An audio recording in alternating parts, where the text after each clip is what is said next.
हे बघा व्याहीजी, मी तुम्हाला हात जोडून विनंती करतो, कृपया करून समजून घेण्याचा प्रयत्न करा. आम्ही इतक्या लवकर गाडीची व्यवस्था करू शकत नाही. तुमच्या इच्छेनुसार आम्ही संपूर्ण कुटुंबासाठी कपडे, दागिने आणि 10 लाख रुपये रोख रकमेची व्यवस्था केली आहे.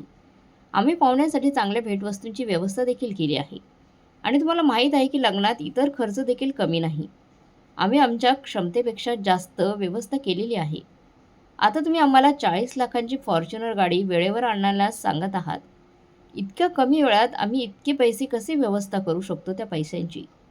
असे म्हणत माधवजी थकून सोफ्यावर बसले. सुजाता, इतक्या कमी वेळात आपण इतक्या पैशांची व्यवस्था कशी करू शकतो? आणि जरी केली, तरी मग आपल्या धाकट्या मुलीचं काय होईल? आपण तिचं शिक्षण, लग्न कसं सांभाळणार आहोत?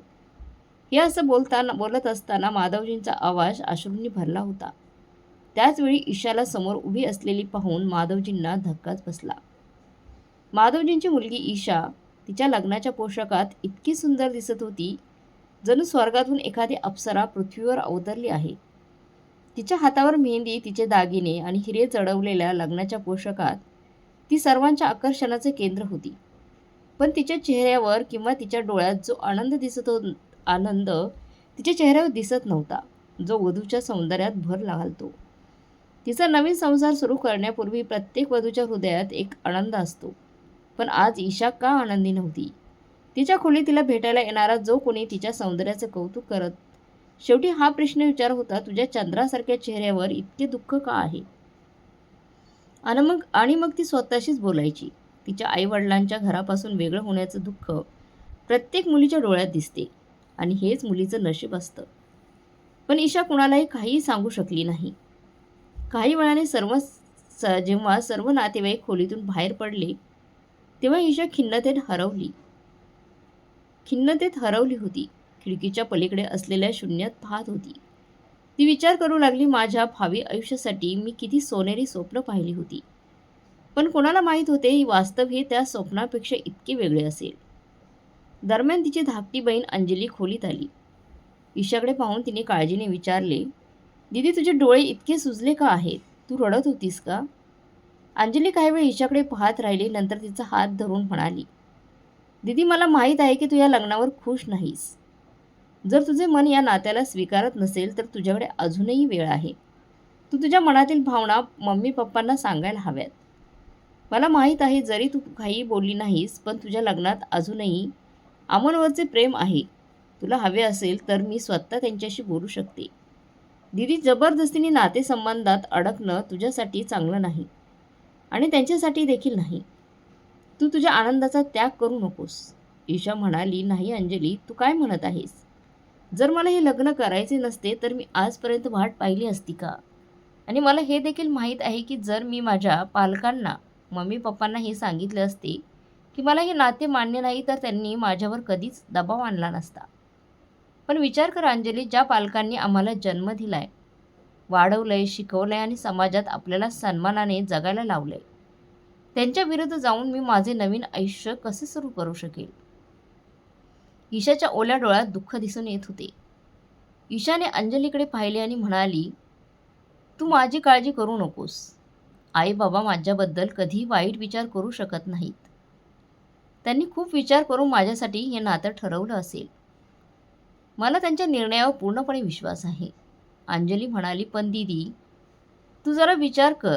ज्या मुलाशी तू लग्न करणार आहेस त्याच्याशी तू एकदाही बोललेली नाही. तुला त्याच्याबद्दल काहीच माहिती नाही. आणि तरी दीदी, मला तो अजिबात आवडत नाही. त्यांनी ज्या प्रकारच्या मागण्या तुझ्या लग्नासाठी केलेल्या आहेत ना. अंजली तिचं वाक्य पूर्ण करण्याआधीच खोलीचा दरवाजा उघडला. अरे अंजली, तू इथे आहेस का? मी केव्हापासून तुला बाहेर शोधत होते.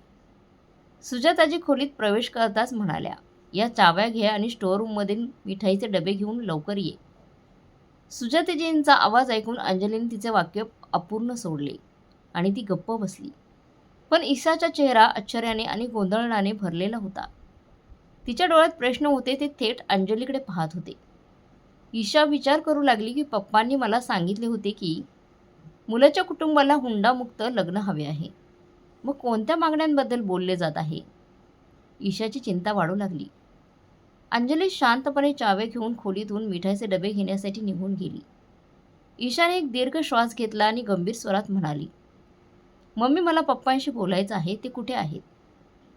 सुजाताजी म्हणाले, ईशा तुला माहीत आहे की तुझे बाबा लग्नाच्या तयारीत किती व्यस्त आहेत. तू फक्त आरामात बस, मी तुझ्या मैत्रिणींना इथे पाठवते. सुजाताजी तिच्या मुलीच्या डोक्याला प्रेमाने हात लावत असे म्हणत खोलीतून बाहेर पडल्या. पण ईशाचं मन अस्वस्थ होते. अमनच्या आठवणी विसरण्यासाठी तिने किती प्रयत्न केले होते हे फक्त तिलाच माहीत होतं. तिने तिच्या भावना दाबून या नात्यासाठी तिने स्वतःला तयार केले होते. मित्रांनो, अमन हा एक मध्यमवर्गीय कुटुंबातील एक समजूतदार आणि एक संयमी मुलगा होता.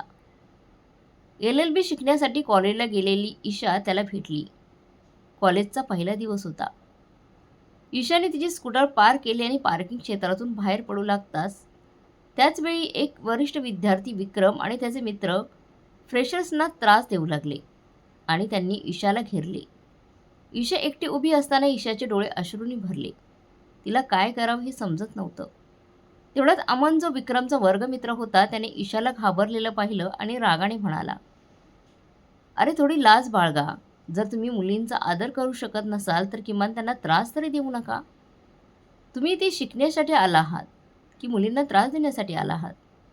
मग विक्रम म्हणाला, हा आमचा प्रश्न आहे, तुला यात पडण्याची काहीच गरज नाही. अमन म्हणाला, ठीक आहे, मग मी आत्ताच मुख्याध्यापकांना तुमच्या दुष्ट कृत्याबद्दल सांगेन. अमनचे बोलणे ऐकताच विक्रम आणि त्याचे मित्र आश्चर्यचकित झाले. ते काही बोलण्यापूर्वीच अमनने ईशाचा हात धरला आणि तिला तिथून सुखरूप बाहेर काढले. ईशा समाधानाने म्हणाली, धन्यवाद. जर तुम्ही आला नसता तर मला माहीत नाही काय झाले असते. त्या दिवसापासून ईशाच्या हृदयात अमनसाठी एक खास स्थान निर्माण झाले होते. अमनच्या स्वभावाने ती खूप प्रभावित झाली आणि त्याच्या मनात मुलींबद्दल आदराची भावना होती आणि ईशाला ही गोष्ट खूप आवडली. ईशा कॉलेजमध्ये अमनला अनेकदा भेटायची.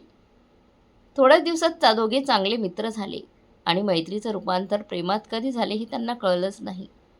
इथे जेव्हा ईशाचे पालक ईशाच्या लग्नाबद्दल विचार करू लागले तेव्हा एके दिवशी ईशाने तिच्या पालकांना अमनबद्दल सांगितले. पण जेव्हा त्यांना कळले की अमनची जात त्यांच्यापेक्षा वेगळी आहे तेव्हा माधवजींनी या नात्याला स्पष्टपणे नकार दिला. इथे जेव्हा अमनने त्याच्या पालकांना ईशाबद्दल सांगितले आणि तिचा फोटो दाखवला तेव्हा त्यांनी लगेच ईशाला त्यांची सून बनवण्यास होकार दिला. त्यांच्यासाठी त्यांच्या मुलाचे सुख आणि भावी सुनेचे मुले जातीपेक्षा जास्त महत्त्वाचे होते. पण ईशाचे वडील आंतरजातीय लग्नासाठी अजिबात तयार नव्हते. हे जाणून ईशाच्या पायाखालची जमीनच सरकली होती. ईशाने तिच्या वडिलांना पटवून देण्याचा खूप प्रयत्न केला आणि असेही म्हटले की तिला अमनपेक्षा चांगला मुलगा कधीच मिळणार नाही. पण माधवजींचे मन वितळले नाही. माधवजी म्हणाले, ईशा, मी जे बोलेल तेच शेवटचे बोललेलं आहे. अमनला पुन्हा भेटायला जाऊ नकोस. त्याला विसरून जा. त्याचं नावही यापुढे घेऊ नकोस आणि हे तुझ्या भविष्यासाठी चांगलं होईल. असं म्हणत त्यांनी त्यांच्या मुलीच्या आयुष्यातील सर्वात मोठा निर्णय घेतला. घाईघाईत त्यांनी ईशाचं लग्न दुसरीकडे कुठेतरी ठरवले. त्या लोकांबद्दल पूर्ण माहिती देखील घेतली नाही. ते आनंदी होते की त्या मुलाला सरकारी नोकरी आहे, तो त्यांच्या मुलीची चांगली काळजी घेईल. याशिवाय त्याने दुसरे काही जाणून घेण्याचा प्रयत्न देखील केला नाही. ईशाचे मन आधीच तुटलेले होते. ती स्वतःला अमनसाठी गुन्हेगार मानत होती, पण ती तिच्या वडिलांच्या निर्णयाविरुद्ध जाऊ शकत नव्हती. म्हणून त्यांनी पाहिलेला मुलगा शांतपणे तिच्याशी लग्न करण्यास तयार झाला. त्यानंतर ईशाने कॉलेजमध्ये जाणं बंद केलं, कारण आता तिच्या अमनला तोंड देण्याची हिंमत नव्हती. आता ती घरूनच शिकत होती. ती शेवटच्या वेळी कॉलेजमध्ये गेली होती जेणेकरून ती अमनची माफी मागू शकेल. पण त्याला समोर होऊन बोलणे तर सोडाच, ती त्याच्या डोळ्यातही पाहू शकत नव्हती. मग अमन म्हणाला, तू ठीक आहेस ना ईशा? ईशा म्हणाली, मला माफ कर. अमन असे म्हणत ईशाचे डोळे अश्रूंनी भरले. मग अमन म्हणाला, तुला माफी मागण्याची गरज नाही. ईशा, तू तुझ्या वडिलांना समजावण्याचा खूप प्रयत्न केलास. ठीक आहे, पण तू तुझ्या वडिलांना दुखवू नकोस. मी नेहमी तुझा मित्र होतो आणि नेहमीच राहीन. जर तुला कधीही माझी गरज पडली तर मला लक्षात ठेव. मी नेहमीच तुझ्यासोबत असेल. जुन्या आठवणींमध्ये हरवलेली ईशा अचानक वर्तमानात परत आली. जेव्हा तिचे चुलत भाऊ तिच्या खोलीत आले आणि म्हणाले, वधूची मेहंदी किती सुंदर आहे बघ. ईशा, तुला तुझ्या नवऱ्याकडून खूप प्रेम मिळणार आहे असे दिसते. आणि ते सर्वजण हसायला लागले. आणि तिला चिडवू लागले. पण ईशाच्या मनात काहीतरी वेगळेच चालू होते. त्यांच्या बोलण्यात प्रतिसाद म्हणून ती किंचितशी हसली. मी लवकरच परत येईन असे म्हणत ती खोली बाहेर गेली आणि तिच्या वडिलांना शोधू लागली. पण जसे ती थोडी पुढे सरकली, अचानक तिच्या वडिलांचे नाव कानावर आले. माझ्या कानात माझ्या वडिलांचा आवाज ऐकू आला. हे बघा व्याहीजी, मी तुम्हाला हात जोडून विनंती करतोय. कृपया समजून घेण्याचा प्रयत्न करा. आम्ही आम्ही इतक्या लवकर गाडीची व्यवस्था करू शकत नाही. तुमच्या इच्छेनुसार आम्ही संपूर्ण कुटुंबासाठी कपडे, दागिने, 10 लाख रुपये रोख रकमेची व्यवस्था केली आहे. ती आम्ही तुम्हाला दिलेली आहे. आम्ही पाहुण्यांसाठी चांगल्या भेटवस्तूंची व्यवस्था देखील केली आहे. आणि तुम्हाला माहीत आहे की लग्नात इतर खर्च देखील काही कमी नाही आला आहे. आम्ही आमच्या क्षमतेपेक्षा, कुवतीपेक्षा जास्त खर्च आम्ही केलेला आहे आणि व्यवस्था देखील केली आहे. आता तुम्ही आम्हाला 40 लाखांची फॉर्च्युनर गाडी वेळेवर आणण्यास सांगत आहात. इतक्या कमी वेळात आम्ही इतके पैसे कसे व्यवस्था करू शकतो? असे म्हणत माधवजी थकून सोफ्यावर बसले. सुजाता, इतक्या कमी वेळात आपण इतक्या पैशांची व्यवस्था कशी करू? आणि जरी केली पैशांची व्यवस्था, तरी मग आपल्या धाकट्या मुलीचं काय होईल? आपण तिचं शिक्षण कसे सांभाळणार आहोत? हे बोलत असताना माधवजींचा आवाज अश्रूंनी भरला. त्याचवेळी ईशाला समोर उभी असलेली पाहून माधवजींना धक्काच बसला. ईशा म्हणाली, का बाबा? बाबा, तुम्ही माझ्यापासून हे सर्व का लपवले? तुम्ही त्यांना 10 लाख रुपये हुंडा म्हणून देत आहात. बाबा म्हणाले, ईशा, तू इथे काय करत आहेस? तू तुझ्या खोलीत जा. लग्नाची मिरवणूक कधी येईल? मग ईशा म्हणाली, पण आई, हे सर्व चुकीचं आहे ना? एकीकडे तुम्ही दोघेही तुमच्या मुलींना कायद्याचे शिक्षण घ्यायला लावत आहात, जेणेकरून इतरांना न्याय मिळेल, आणि दुसरीकडे तुम्ही इतका मोठा अन्याय सहन करत आहात. माझं घर होताना बांधताना माझे आई वडील रस्त्यावर येतील हे मी कधीही सहन करणार नाही. ईशा ईशा मुली, तुला या सर्व गोष्टींची काळजी करण्याची गरज नाही आहे. सर्व काही व्यवस्थित होईल. माधवजींनी हे सांगितले तेव्हा ईशा म्हणाली, पप्पा, मुद्दा व्यवस्था होईल की नाही हा नाही आहे. तो योग्य आणि अयोग्य आहे का? आणि चुकीच्या गोष्टी सहन करणे माझ्या स्वभावात नाही. सुजाता म्हणाली, मुली, हुंडा हा जगाचा मार्ग आहे आणि प्रत्येक मुलीचे आई वडील तो देतातच. मग याचाही विचार कर की मुलाला सरकारी नोकरी आहे तर ते नक्कीच काहीतरी मागतीलच ना? ईशा म्हणाली, पण बाबा, मी असे कधी म्हटलं की मुलाला सरकारी नोकरी हवी? जर तो हुंडा मागत असतील तर त्या घरात नातं जुळवण्याची काय गरज होती? सुजाता म्हणाली, ईशा, तू तुझ्या वडिलांशी असं बोलण्याची हिंमत कशी केलीस? तू आत्ताच तुझ्या खोलीत निघून जा. असं म्हणत सुजाताजींनी ईशाला तिथून हाकलून लावलं. आणि मग डोळ्यातले अश्रू लपवत आई म्हणाली, तुम्ही काय विचार केला आहे? पैशांची व्यवस्था कशी करणार आहात तुम्ही? मग माधवजी म्हणाले, मी व्यायांशी या बाबतीत बोलेन. मला खात्री आहे की ते आमचा मुद्दा नक्की समजून घेतील आणि जर ते सहमत नसतील तर ते आपल्याला थोडा वेळसुद्धा देतील, जेणेकरून आपण पैशांची व्यवस्था करू शकू. इथे ईशा काळजीत विचार करत होती की आता आपण काय करावे. ईशा तिच्या खोलीत आली आणि निराश होऊन बसली. मग ती स्वतःशी म्हणाली, मला काही समजत नाही मी काय करावं, पण शांत बसूनही प्रश्न सुटणार नाही. मी राहुलजींना फोन करावा का? हो, हे बरोबर असेल. तो सुशिक्षित आहे, तो सरकारी नोकरीत देखील आहे. कदाचित ते हुंडा नावाच्या वाईट गोष्टीच्या बाजूने नसतील. राहुल हा ईशाचा होणारा नवरा. ईशाने राहुलला फोन केला, पण पलीकडून काहीच उत्तर आले नाही. ईशा वारंवार फोन करत राहिली. शेवटी राहुलने फोन उचलला आणि म्हणाला, काय झालं ईशा? तुझे खूप मिस कॉल आहेत. काय झालं ईशा? ईशा म्हणाली, राहुल, मला तुमच्याशी खूप महत्त्वाच्या गोष्टींवर बोलायचं आहे. आता राहुल म्हणाला, पण ईशा, आज आपलं लग्न आहे. आता यापेक्षा महत्त्वाचं काय असू शकतं? ईशा म्हणाली, कृपया, खूप महत्त्वाचं आहे. राहुल, तर ठीक आहे, घरातून वरात निघाली आहे. अर्ध्या तासात आम्ही तिथे पोहोचू. तिथे पोहोचताच मी तुझ्याशी बोलेन, ठीक आहे? राहुलजी, मी ते तुमची वाट पाहत आहे, असे म्हणत ईशाने फोन ठेवला. आता ईशाच्या मनात आशेचा किरण उठला होता, पण तिचे मन अजूनही अस्वस्थ होते. काही वेळाने जेव्हा वरात आली तेव्हा ईशा राहुलची खूप आधीरतेने वाट पाहू लागली होती. बराच वेळ झाला पण राहुल आला नाही. तेव्हा तिने त्याला पुन्हा हाक मारली. त्याचवेळी खोलीचा दरवाजा उघडला आणि राहुल रागात आत आला आणि म्हणाला, ईशा, तुझ्यावर असा कोणता डोंगर कोसळला आहे की तू लग्नापर्यंतही थांबू शकली नाहीस? तुला काही कल्पना आहे का मी किती कष्टाने इथे आलो आहे? आता लवकर सांग, तुला काय म्हणायचं आहे? माझ्याकडे तेवढा वेळ नाही. ईशा म्हणाली, माफ कर मला राहुल. राहुल, प्रकरणच असं होतं. राहुल, मला कळाले आहे की तुझ्या आईवडिलांनी माझ्या आईवडिलांकडून 10 लाख रुपये हुंडा मागितला आहे आणि आता ते 15 लाखांची, जवळजवळ 40 लाखांची गाडीची मागणी करत आहेत. राहुल म्हणाला, अरे ईशा, तू याची काळजी करत होतीस. यात काळजी करण्यासारखं काय आहे? आजच्या काळात हे सर्वसामान्य आहे. यात एवढा मोठा मुद्दा बनवण्याचं कारण काय आहे? याचा अर्थ तुला हुंडा घेण्यास काही हरकत नाही आहे. ईशाने आश्चर्याने विचारले. मग राहुल म्हणाला, का? मला यावर काय आक्षेप असू शकतो? असो. आणि ईशा, माझ्या वडिलांनी फक्त 10 लाख रुपये आणि फॉर्च्युनर गाडी मागितली आहे. पण तुलाही माहीत आहे की आमच्याकडे 1 कोटींचा हुंडाही सामान्य आहे. मग आम्ही तर तुमच्याकडे फक्त 10 लाख रुपये तर हुंडा मागितला आहे. ईशाला तिचा होणारा पती राहुलचे शब्द ऐकून धक्काच बसला. आजच्या आधुनिक समाजात राहणारे लोक असे विचार करू शकतात यावर तिला विश्वासच बसत नव्हता. मग ती म्हणाली, पण जेव्हा आपण पहिल्यांदा भेटलो तेव्हा तू म्हणाला होतास की तू सामाजिक सुधारणांवर लक्ष ठेवतोस, विश्वास ठेवतोस. जर तुला काही चुकीचे घडताना दिसले तर तू त्याचा विरोध करतोस. याचा अर्थ तुझी वास्तविकता काहीतरी वेगळीच आहेस आणि तू काहीतरी वेगळंच दाखवतोस. राहुल रागाने म्हणाला, ईशा, एवढा मोठा तमाशा करण्यासारखं काही नाही आहे. माझ्या वडिलांनी सुरुवातीलाच हुंड्याबद्दल बोलले होते आणि तुझ्या वडिलांनी यावर कोणताही आक्षेप देखील घेतला नव्हता आणि त्यांनी स्वतः 10 लाख रुपये हुंडा देण्याचे मान्य केले होते. तेव्हाच माझ्या वडिलांनी हे नातं निश्चित केलं होतं. हे तुला माहीत नाही का? आता जर तुझ्या वडिलांनी तुला याबद्दल सांगितले नाही तर ती आमची चूक नाही आहे. तेव्हा ईशाला तिच्या कानांवर विश्वासच बसत नव्हता. ती आतून खूप रागावली होती, चिडली होती. पण नंतर तिने स्वतःला सावरले आणि म्हणाली, ठीक आहे, जर माझे वडील 10 लाख रुपये आणि उरलेला हुंडा स्वतःच्या मर्जीने देत असतील तर आज तुमच्याकडून गाडीची मागणी कशी आली, आणि ती देखील फॉर्च्युनर गाडीची, आणि तीही छोटी गाडी नाही. तर तुमच्या वडिलांनी आलिशान गाडी, फॉर्च्युनर गाडी हवी आहे. राहुल म्हणाला, अरे ईशा, मग काय झालं? लग्नात अशा सगळ्या गोष्टी घडतच असतात. मग ईशा म्हणाली, ठीक आहे, जर हे लग्न हुंड्याशिवाय होऊ शकत नसेल तर मला असं लग्न करायचंच नाही आहे.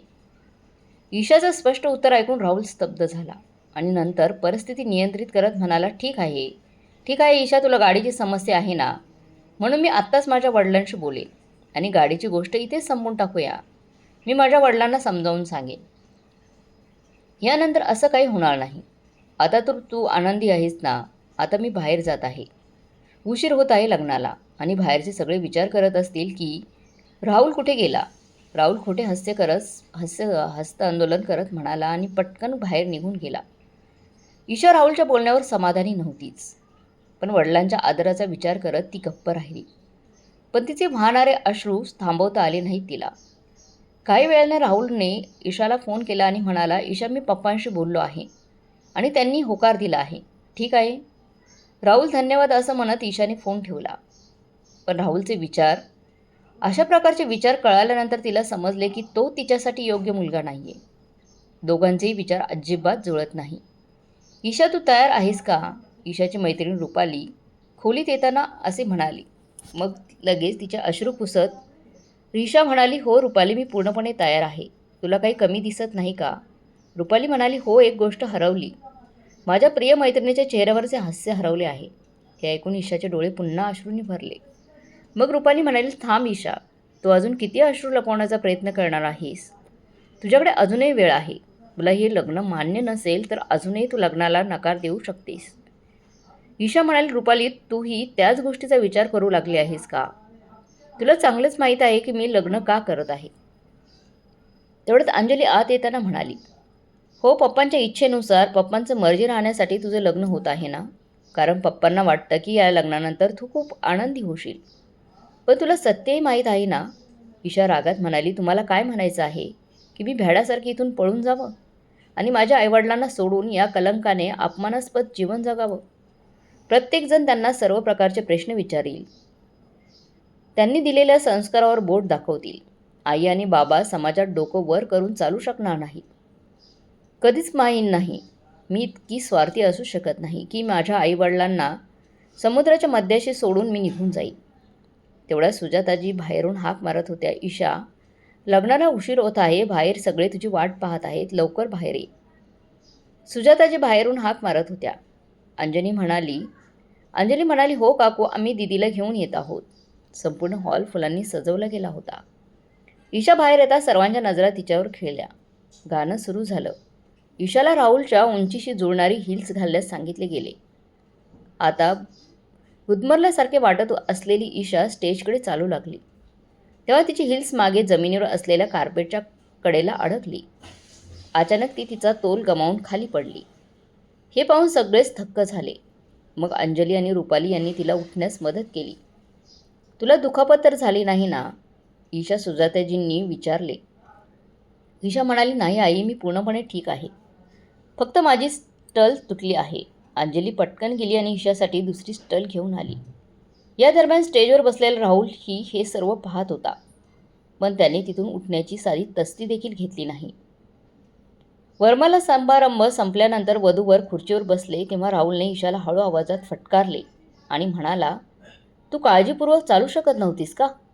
तू सर्वांसमोर विनाकारण माझा अपमान केलास आणि तुमच्या लग्नाच्या दिवशी तुम्ही किमान ब्रँडेड स्टेल घालायला हवे होते. जर तुमचे स्वतःचे नसतील तर किमान तुम्ही माझ्या मनाचा विचार करायला हवा होता. राहुलच्या अशा प्रकारचे शब्द ऐकून, तोंडचे असे कटू शब्द ऐकून ईशा आश्चर्यचकित झाली. राहुल, मला वाटले होते की तुम्ही मला विचाराल की मी दुखावले आहे का, तुला काही लागले का? उलट तुम्ही माझ्यावर रागवत आहात. ईशाने मनात विचार केला. पण तिने राहुलला काही न बोलणेच बरं मानले. सर्व पाहुणे एक एक करून स्टेजवर आले होते आणि वधूवरांना आशीर्वाद देऊ लागले. आशीर्वाद समारंभ संपल्यानंतर पाहुणे जेवण करायला जात होते, तर दुसरीकडे संगीताचा आवाज चढला आणि राहुलचे मित्र डीजेवर नाचू लागले. काही वेळाने त्यांनी राहुलला नाचण्यासाठी नेले. तिथे ईशालाही तिच्या मैत्रिणींजवळ बसवण्यात आले. अजूनही बराच वेळ होता लग्नाच्या विधींसाठी. ईशा दुःखी बसली होती, म्हणून तिच्या मैत्रिणी तिचा मूड सुधारण्यासाठी तिच्याशी विनोद करू लागल्या. पण राहुलचे कठोर शब्द ऐकून ईशाचं मन दुखावत होतं. मग ती स्वतःशीच म्हणाली, कुठे आहे तो अमन, जो माझ्या डोळ्यात एक अश्रूही सहन करू शकत नव्हता? आणि कुठे आहे हा वर, जो त्याच्या होणाऱ्या बायकोच्या समस्यांपेक्षा त्याला त्याचा दर्जाच जास्त काळजीचा आहे? काही वेळाने संगीत थांबले तेव्हा राहुलचे सर्व मित्र जेवायला गेले. ईशाने पाहिले की राहुल तिथे नव्हता. ईशालाही बसून खूप कंटाळा आला होता, म्हणून सुजाताजींनी तिला खोलीत जाऊन थोडा वेळ आराम करायला सांगितले. अंजली आणि रुपाली तिला तिथून घेऊन गेल्या. पण तिघेही कॉरिडॉरकडे जाऊ लागताच त्यांना काही आवाज ऐकू आले. राहुल, मजा आली ना? किती छान पार्टी होती. पण मित्रा, सध्या हे प्रकरण खूप छान हाताळले आहेस तू. पण कधीतरी ईशा वहिनींसमोर संपूर्ण सत्य बाहेर येईल, मग काय होईल? अरे मित्रा, लग्न झाले की मग काय अडचण आहे? मी लग्न होईपर्यंत हे प्रकरण कसं तरी हाताळायचं आहे मला. आधीच माहीत होते की ईशा हुंड्याच्या विरोधात आहे आणि जर मी आता हे प्रकरण हाताळले नसते तर तिने लग्न करण्यास नकार दिला असता. आणि जर हे घडले असते तर माझा आणि माझ्या कुटुंबाचा किती अपमान झाला असता. मी थेट माझ्या सासू-सासऱ्यांकडे गेलो आणि त्यांच्या लाडक्या मुलीने मला जे काही सांगितले ते त्यांना सांगितलं. आणि मग काय झालं? त्यांनी यासाठी हात जोडून माझी माफी मागितली. आणि आत्तापर्यंत हुंड्यात गाडी देण्यास टाळाटाळ करत होते, आता त्यांनी गाडीही देण्याचं मान्य केलं आहे. फक्त व्यवहाराची कोणतीही गोष्ट ईशासमोर येणार नाही. राहुलचे मित्र म्हणाले, याचा अर्थ वहिनीला कळणारच नाही आणि तुम्हाला पूर्ण हुंडाही मिळेल. तसेच हुंडा घेणे देखील बरोबर आहे. शेवटी माझ्या मित्राकडे सरकारी नोकरी आहे. ही काही छोटी गोष्ट नाही. तुम्हाला कोणताही चांगला प्रस्ताव मिळू शकला असता.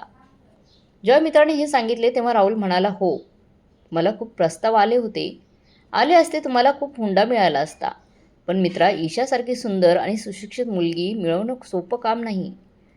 आणि तुम्हाला काय माहिती आहे की मला लग्न करायचे नव्हते. अशिक्षित किंवा कमी सुंदर मुलगी, मला अशीच मुलगी हवी होती, ईशासारखी.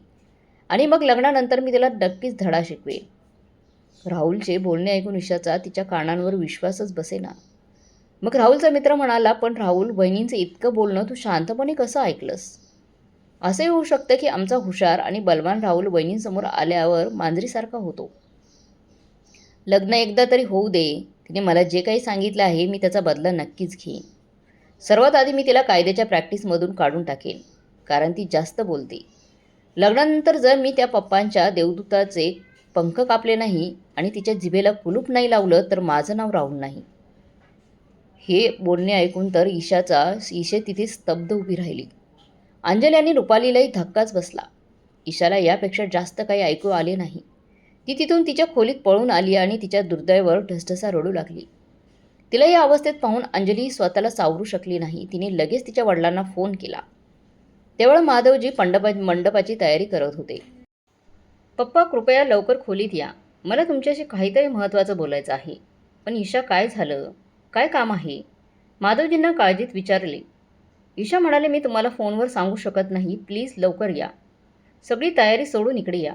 माधवजी ईशाच्या खोलीत गेले. त्यांच्या मागे सुजाताजी आणि तिचा धाकटा भाऊ म्हणजेच ईशाचे मामाही आले. ते आत येताच अंजली म्हणाली, ईशाचे बाबा, शेवटी तुम्ही कोणत्या जन्माचा बदला दीदीकडून घेत आहात की तुम्ही तिचे लग्न अशा घरात लावून देत आहात? हीच माझी वडीलधाऱ्यांशी बोलण्याची पद्धत आहे का? सुजाताजी रागाने म्हणाली. मग अंजली म्हणाली, आई, माझ्या बहिणीचा जीव धोक्यात आहे. सध्या मी दुसरा कोणताही विचार करू शकत नाही. एकदा तुमच्या मुलीकडे तरी बघा. ती कोणत्या परिस्थितीत आहे? ईशा, काय झालं? तुला काय झालंय? तू मला का थांबवत आहेस? माधवजींनी विचारलं. पण ईशा गप्प राहिली. मग माधवजी म्हणाले, ईशा, विश्वास ठेव. राहुल खरंच खूप चांगला मुलगा आहे. तो तिला खूप आनंदात ठेवेल. तो तुला काळजी करू नकोस. ईशाचे काका म्हणाले, हो, तुझे वडील बरोबर आहेत. सरकारी नोकरी असलेली मुले मोठ्या नशिबाने मिळतात. मग ईशा म्हणाली, नाही काका, ते नशिबाने नाही तर पैशाने मिळतात. त्यांचे पालक त्यांच्यासाठी बोली लावतात. का बाबा? माझा मुद्दा समजून घेण्याचा प्रयत्न करा बाबा. जे मागतात दिले जाते त्याला भेटवस्तू म्हणतात. जे न मागता दिलं जातं त्याला भेटवस्तू म्हणतात. जर कोणी तुमच्यासमोर मागून काही घेतले तर त्याला भिक्षा म्हणतात. आणि जो मागतो तो भिकारी असतो. तुम्ही पहा, तुम्ही तुमच्या मुलीला कोणत्या घरी पाठवत आहात? मग ईशाचे काका म्हणाले, मुलगी ईशा, तू बरोबर आहेस, पण आता जर वरात तुमच्या लग्नातून परत गेली तर तुमच्या पालकांचा आदर उडेल. मग ईशाने तिच्या पालकांकडे पाहिले. दोघांच्या चेहऱ्यावर चिंता आणि घबराटीचे भाव होते. जेव्हा दोघेही काही बोलले नाही तेव्हा ईशा म्हणाली, ठीक आहे, मी माझ्या पालकांच्या आदरासाठी माझा आनंद सहज बलिदान देऊ शकते. मला थोडा वेळ एकटे सोडा. ईशाच्या अशा प्रकारच्या सांगण्यावरून सर्वजण तिथून बाहेर आले आणि ईशा एकांतात रडू लागली. आज तिचे स्वतःचे आई-वडील जे तिच्यावर जीवापेक्षा जास्त प्रेम करायचे ते तिला समजू शकले नाहीत. सुमारे 1 तास उलटून गेला होता आणि लग्नाचा मुहूर्त जवळ आला होता. पण वारंवार रडण्यामुळे ईशाचा चेहरा पूर्णपणे खराब झाला होता.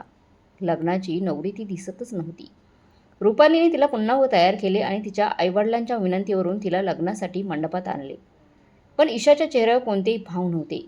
तिला जे काही करायला सांगितले जात होते ते ती बाहुलीसारखी करत होती, कठपुतलीसारखी करत होती. लग्न झाल्यानंतर माधवजींनी त्यांची मुलगी ईशाचे कन्यादान केले आणि तिचा हात वराला दिला.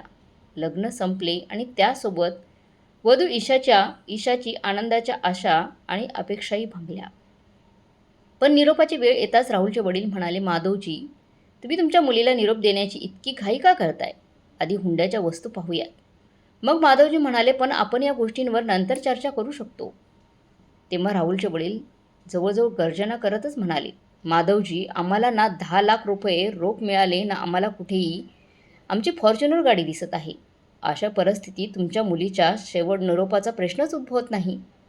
राहुलचे वडील म्हणाले, चल बेटा राहुल, जर हे लोक काहीही द्यायला तयार नसतील तर लग्नाची मिरवणूक वधूशिवाय इथून निघून जाईल. पण ते 1 इंचही हलले नाहीत. राहुलने ईशाचा हात घट्ट धरला. हे पाहून राहुलचे वडील म्हणाले, मी काय म्हणतोय तुला ऐकू येत नाही का? राहुल, लग्न होताच तू तुझ्या बायकोचा गुलाम झाला आहेस का? या मुलीला सोडून दे. जोपर्यंत आपल्याला हुंडा मिळत नाही तोपर्यंत आपण हिला आपल्या घरी घेऊन जाणार नाही.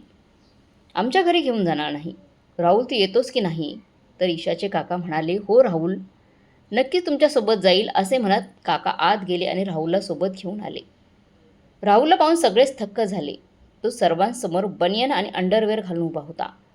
हे सर्व पाहून ईशा स्तब्ध झाली. जर राहुल माझ्यासमोर आहे तर मी कोणाशी लग्न केले आहे असा विचार करत ईशाने वराच्या चेहऱ्यावरून चेहरा काढला.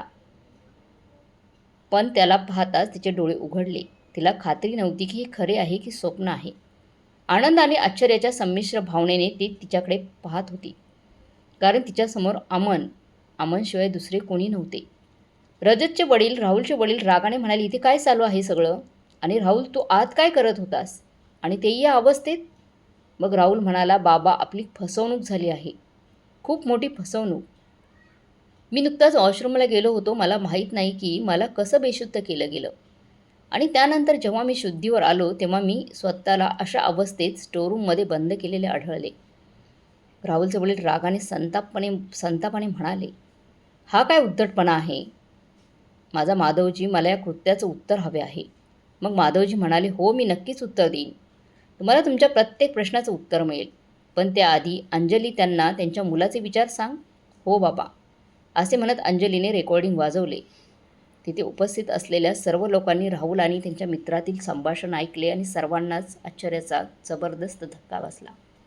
आणि दुसरीकडे राहुल आणि त्याचे पालक हे रेकॉर्डिंग ऐकून आश्चर्यचकित झाले. खरं तर जेव्हा राहुल हे सर्व बोलत होता तेव्हा अंजलीने तिच्या मोबाईलचे रेकॉर्डिंग त्याच वेळेस चालू केले होते. आता आपण इथून निघून जावे की आपल्याला हाकलून लावावे असा विचार करत मग राहुल ईशाकडे वळाला आणि म्हणाला, मला तुमच्या हेतूमध्ये वाईटपणा आधीच दिसत होता. तुम्ही माझ्या विरुद्ध तुमच्या प्रियकराशी लग्न करण्याचा कट रचला होतात ना. मी तुम्हाला असं तसं सोडणार नाही. तेवढ्यात अमन रागाने म्हणाला, सावधान, जर तुम्ही माझ्या पत्नीविरुद्ध आणखीन एक शब्दही बोललात तर मी तुमच्याशी असा वागेन की तुम्ही काही बोलू शकणार नाहीत. याचे परिणाम फार वाईट होतील. तेवढ्यात अंजली म्हणाली, अरे माणसा, तुम्ही त्रास का घेता? मी पोलिसांना बोलवले आहे. मी सर्व पुरावे पोलिसांच्या हातात देईन आणि मग पोलीस त्यांच्याशी अशा पद्धतीने वागतील की त्यांना हुंडा या शब्दाचा तिरस्कारच वाटेल. मग तो मागणे तर दूरच आहे. थोड्याच वेळात राहुलचे वडील त्यांच्या सर्व नातेवाईकांसह दुःखी चेहऱ्याने निघून गेले. मग माधवजी ईशाकडे आले आणि हसत म्हणाले, ईशा बाळा, आता तू आनंदी आहेस ना? आता तुझा वर्ध केलेला नाही आहे. थोड्याच वेळात अमनचे आईवडीलही तिथे आले. ईशा आणि अमनने त्यांचे पाय स्पर्श करून त्यांचे आशीर्वाद घेतले. मग ईशाने माधवजींकडे पाहिले आणि म्हणाले, पण बाबा, हे सर्व कसे घडले आणि अमन इथे कसा पोचला? मग माधवजी म्हणाले, ईशा, अगं, आमच्याशी बोलल्यानंतर जेव्हा तू खोलीत एकटी बसली होतीस तेव्हा अंजलीने आम्हाला राहुलचं रेकॉर्डिंग दाखवलं. राहुलचं रेकॉर्डिंग ऐकल्यानंतर आणि नीच व्यक्तीने तुझ्याबद्दल जे काही सांगितले ते ऐकून माझं हृदय तर जळू लागलं होतं. पण आता काय करावं हे मला समजत नव्हतं. अमन आणि त्यांच्या पालकांशी बोलण्यास आम्हाला सुचवणाऱ्या तुझ्या बहिणी अंजलीचे आभार मान. मुली, खरं सांगू का, माझ्या समाजातील लोकांची अवस्था पाहिल्यानंतर मला जाणवलं आहे की मानवतेच्या वर कोणतीही जात नाही. म्हणूनच मी तुझ्या काका आणि अंजलीसोबत अमनच्या घरी गेलो आणि अमनच्या आईवडिलांशी या विषयावर बोललो आम्ही. आणि मग काय, त्यांनी तर आनंदाने हे नातं स्वीकारलं होतं आणि तुझ्या काकांनी वर बदलण्याची जबाबदारी सफाईने घेतली त्यांनी ती जबाबदारी. धन्यवाद म्हणत ईशाने तिच्या वडिलांना मिठी मारली. तिच्या चेहरे गोड हास्य होतं. मग माधवजी अमनकडे आली, म्हणाले, बेटा, जरी तुझ्या आईवडिलांनी कोणत्याही प्रकारचा हुंडा घेण्यास स्पष्टपणे नकार दिला आहे, पण मी हे 10 लाख रुपये तुम्हा दोघांना लग्नाची भेट म्हणून देऊ इच्छितो. नकार देऊ नकोस, असं म्हणत त्यांनी ते पैसे पुढे केले. त्यावेळेस अमन म्हणाला, नाही बाबा, कदाचित तुम्ही आम्हाला समजून घेण्यात काही चूक केली असेल. मी तुमच्याकडून एक पैसाही घेऊ शकत नाही. जर आमच्या दोघांनाही आमच्या नवीन आयुष्याच्या सुरुवातीसाठी काही हवं असेल तर ते म्हणजे तुमचे आशीर्वाद. आणि ईशाची अजिबात तुम्ही काळजी करू नका. तुमच्या मुलीला कधीही कोणतीही अडचण येणार नाही, हे माझे तुम्हाला वचन आहे. अमनचे विचार जाणून घेतल्यानंतर माधवजी आणि सुजाताजी आणि सर्व नातेवाईक खूप आनंदी झाले. सुजाताजी आणि माधवजी यांनी त्यांच्या मुलीला आनंदाने सासरी पाठवले. ईशा तिच्या सासरच्या लोकांमध्ये खूप आनंदी होती. तिच्या सासरच्या सर्वांनी तिची इतकी चांगली काळजी घेतली की तिला तिच्या आईवडिलांची घराची अजिबात आठवण आली नाही. अमन खूप मोठा वकील होता आणि ईशा कायद्याच्या शेवटच्या वर्षात शिकत होती. शिक्षण पूर्ण केल्यानंतर जेव्हा ईशाने अमनला सांगितले की तिला वकिली सुरू करायची आहे, तेव्हा अमनने तिला तसं करण्यास स्पष्ट नकार दिला. हे ऐकून मात्र ईशा आश्चर्यचकित झाली. मग अमन म्हणाला, मला माहीत आहे की माझी पत्नीमध्ये खूप क्षमता आहे, म्हणून एकदा माझ्या विनंतीवरून तू दिवाणी न्यायाधीशाची परीक्षा द्यावीस असं मला वाटते. ईशा आश्चर्यचकित झाली. अमन, तुम्ही कशाबद्दल बोलत आहात? मी आणि न्यायाधीशाची परीक्षा? अमन म्हणाला, हो, यात तर चूक काय आहे? मला तुमच्यापेक्षा जास्त माहिती आहे आणि मला माहीत आहे की तू माझ्या विश्वासाला पात्र ठरशील. अमनच्या आग्रहावरून ईशाने दिवाणी न्यायाधीशाची परीक्षा देण्यासाठी कठोर अभ्यास सुरू केला. पण जेव्हा निकाल आला तेव्हा कळाले की तिची फक्त काही गुणांनी निवड होऊ शकत नाही. ईशा मात्र खूप निराश झाली. तिच्या सासरच्यांनी आणि अमनने तिला पुन्हा परीक्षा देण्यासाठी प्रोत्साहित केले. यावेळी तिने पूर्वीपेक्षा जास्त मेहनत घेतली आणि शेवटी ती परीक्षा उत्तीर्ण झाली. आणि ईशाचा निकाल ऐकून ईशा आनंदाने रडली सुद्धा. थोड्याच वेळात तिची दिवाणी न्यायाधीश म्हणून नियुक्ती झाली. आज ईशा आणि अमनच्या लग्नाला पूर्ण 4 वर्ष झाली होती. कोर्टात बसून असताना ईशाला अमनचा फोन आला. ईशा, मला सांग की आज आपल्या लग्नाचा वाढदिवस दिनानिमित्त आपण कुठं जायचं आहे? त्यावर ईशा म्हणाली, माफ करा अमन साहेब, आज आपण कुठेही बाहेर जाऊ शकत नाही.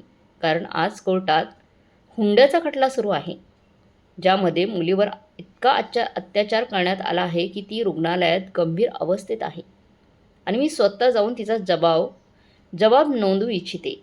तर अमन म्हणाला, ईशा माफ कर, तुझे काम जास्त महत्त्वाचे आहे. वाढदिवस आपण दुसऱ्या वेळी साजरा करू शकतो. आपण संध्याकाळी भेटूया असं म्हणत अमनने फोन ठेवला आणि ईशा गाडीत बसली आणि जखमी अवस्थेत पडलेल्या मुलीचा जबाब नोंदण्यासाठी रुग्णालयात गेली. मुलीला ICUमध्ये ठेवण्यात आले होते. ती वेदनेने जोरजोरात ओरडत होती. तिच्या डोळ्यातील अश्रू थांबत नव्हते. परिस्थिती अशी होती की ते पाहून ईशाचा आत्मा थरथर कापला. मग स्वतःवर नियंत्रण ठेवून तिने जबाब नोंदायला सुरुवात केली. मग मीनू नावाची मुलगी थरथरत्या आवाजात म्हणाली, मॅडम, माझे लग्न 1 वर्षापूर्वी झाले होते. माझ्या सासऱ्याने हुंड्यात पूर्ण 15 लाख रुपये मागितले होते. आईवडिलांनी कर्ज घेऊन त्यांच्या मागण्या पूर्ण केल्या, पण त्यामुळे त्यांचं समाधान झालं नाही 15 लाखात. म्हणून लग्नानंतर कोणत्या ना कोणत्या बहाण्याने ते मला आईवडिलांच्या घरून पैसे आणण्यास सांगायचे आणि जर मी नकार दिला तर माझा नवरा मला मारहाण करू लागायचा. मी किती दिवस माझ्या आईवडिलांना त्रास देत राहीन. एके दिवशी मी मनाशी ठरवलं की काही झालं तरी मी माझ्या वडिलांकडून 1 रुपयाही घेणार नाही, पैसे मागायला जाणार नाही. त्या दिवशी माझ्या नवऱ्याने त्याचा पट्टा काढला आणि मारहाण केली.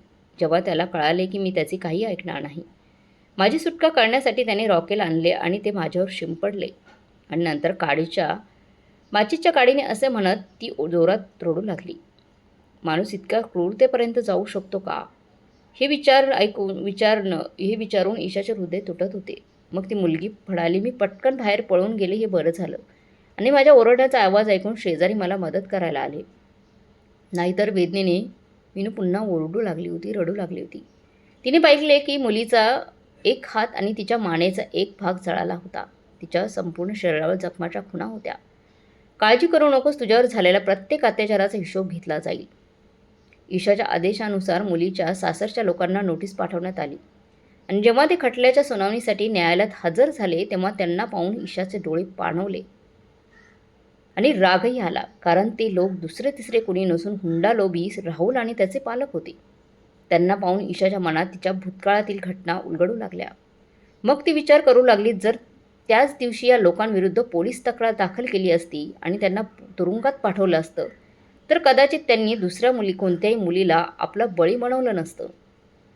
राहुल आणि त्यांच्या पालकांनाही ईशाला ओळखले होते. त्यांना तिथे पाहून त्यांच्या पायाखालची जमीनच सरकली. प्रथम ईशाने त्या मुलीच्या बालकांचे जबाब घेतले. मग राहुलच्या वडिलांनी तिच्यासमोर हात जोडून म्हटले, न्यायाधीश साहेब, आम्ही असे काहीही केलेले नाही. आमच्यावर खोटे आरोप केले जात आहेत. मग ईशा म्हणाली, तुम्ही गप्प राहिल्यास बरं होईल.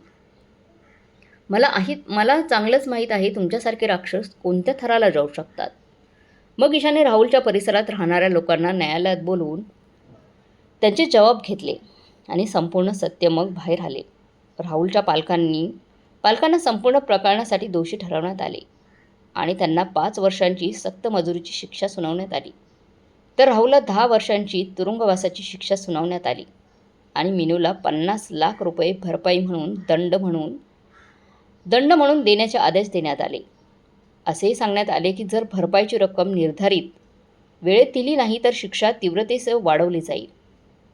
शिक्षा ऐकताच राहुलचे वडील विनवणी करू लागले, ईशा, अगं मुली, आमच्यावर दया कर. आमचे आयुष्य उद्ध्वस्त होईल. आमच्याकडे काहीही राहणार नाही. पण ईशाने त्यांचे अजिबात ऐकले नाही. न्यायालयाचा निर्णय अंतिम आहे असं म्हणत ती खुर्चीवरून उठली. आज राहुल आणि त्याचे आईवडील, त्याचे पालक तुरुंगात असलेल्या त्यांच्या गुन्ह्याची शिक्षा भोगत आहे आणि प्रत्येक क्षणी त्यांच्या कृत्याचा पश्चाताप करत आहे. तर मित्रांनो, तुम्हाला काय वाटते? त्यांना मिळालेली शिक्षा योग्य होती की अयोग्य? कमेंट बॉक्समध्ये नक्की कळवा आणि हुंड्याबाबत तुमचं काय मत आहे कमेंट करून नक्की कळवा. आणि आजची कथा चांगली वाटली असेल तर लाईक, शेअर, सबस्क्राईब नक्की करा. धन्यवाद.